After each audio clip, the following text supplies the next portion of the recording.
Hello my YouTube family, কেমন আছেন আপনারা সবাই? আশা করি ভালো আছেন। আজকে আমি আপনাদেরকে দেখাবো কিভাবে সহজে বরবটি ভাজি করা যায়।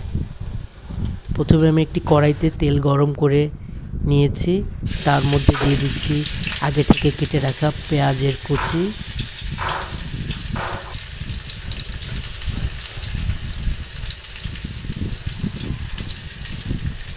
আমি এখানে 1 কাপ পরিমাণ পেঁয়াজ ব্যবহার করেছি। পেঁয়াজের কালারটা ব্রাউন হয়ে আসলে তার মধ্যে দিয়ে দিচ্ছি লবণ, আগে থেকে কেটে রাখা বরবটি, আলু সেগুলো দিয়ে দিচ্ছি।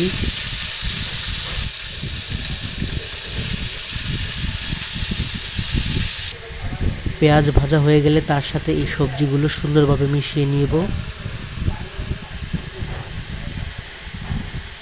এরপর ঢাকনা দিয়ে ঢেকে 5 মিনিটের মতো সিদ্ধ করে নিব। মাঝে মাঝে ঢাকনা খুলে সেগুলোকে নেড়ে চেড়ে নিব। এই মুহূর্তে দিয়ে দিচ্ছি হলুদটা আপনারা চাইলে স্কিপও করতে পারেন, তবে হলুদটা দিলে ভাজির কালারটা খুব সুন্দর আসে। যারা নতুন রান্না করেন তাদের জন্য এই রেসিপিটি খুবই সহজ।